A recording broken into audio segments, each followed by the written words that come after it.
Olá, eu sou o André L. Ribeiro e esse é mais um episódio do Aprendendo Gerenciamento de Projetos com questões dos exames PMP e CAPM. Hoje é o nosso 18º episódio.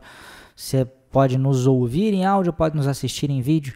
Mas vamos lá para a nossa questão de hoje, essa que é a melhor forma, uma das melhores, melhor não vou dizer, né, mas uma excelente forma aí de você aprender gerenciamento de projetos de uma forma bem dinâmica, tá?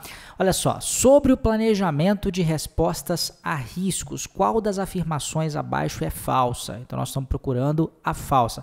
Eu tenho utilizado, não sei se vocês repararam, né, esse tipo de questão de buscar pela verdadeira, buscar pela falsa em algumas questões ultimamente, porque ela me permite, né, às vezes navegar por uma determinada área de uma forma bastante aprofundada. Então, olha só, sobre o planejamento de respostas a riscos, qual das afirmações abaixo é falsa?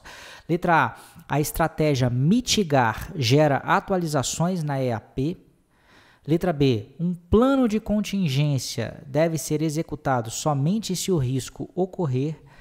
Letra C, a estratégia prevenir requer que uma ação de tratamento do risco seja tomada antes e depois da ocorrência do risco.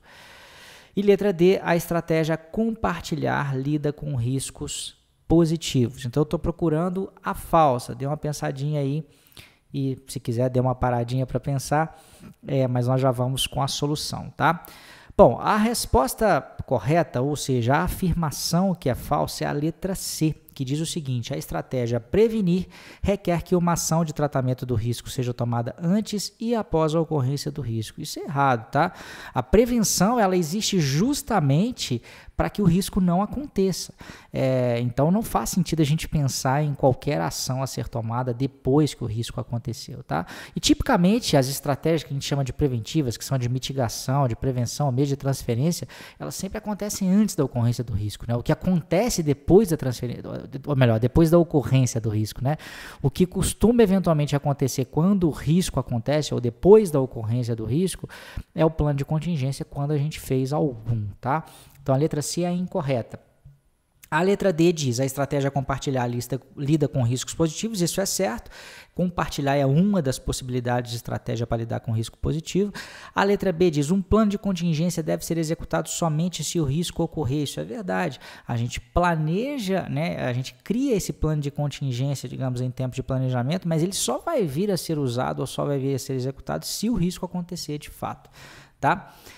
E a letra A, a estratégia mitigar gera atualizações na EAP, isso também é verdade, né? Se eu tenho uma estratégia de mitigação, a mesma coisa aconteceria para prevenção ou para transferência, né? Significa que eu tenho que fazer algo em tempo de execução do projeto, independente do risco acontecer. Eu vou justamente fazer esse algo para diminuir a probabilidade de ocorrência ou impacto do risco, né? Então, vamos supor que eu tenha aqui, eu tenho uma festa e uma ação de mitigação seja cobrir, né, a área da festa como um todo para evitar problemas com chuva, por exemplo. Eu não vou esperar a chuva acontecer para fazer isso, né? Eu vou ter que criar esse todo a despeito do que vai acontecer com o risco posteriormente.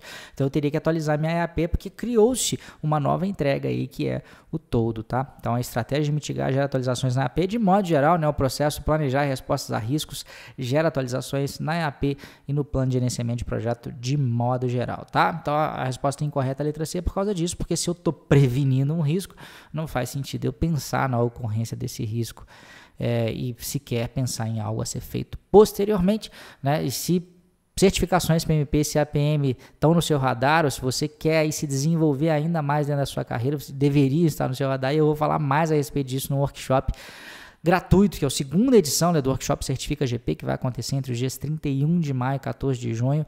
A gente vai estar falando sobre a importância dessas certificações na sua carreira, porque que elas são um passo praticamente obrigatório se você leva a sério sua carreira de gerente de projetos, né? Vou te falar também tudo que você tem que fazer para passar nessas provas, as estratégias de estudo que você tem que utilizar, né? Tudo mesmo que você precisa saber para entrar com o pé direito aí na sua preparação para a certificação PMP. Para participar, basta se cadastrar em www.certificagp.com.br. Talvez apareça o link aí para você clicar, mas se não aparecer, é só digitar esse endereço aí e eu te espero lá no dia 31 de maio. O workshop ele é gratuito, ele é online, você não precisa sair de casa, não precisa gastar um tostão furado. Grande abraço, até a próxima.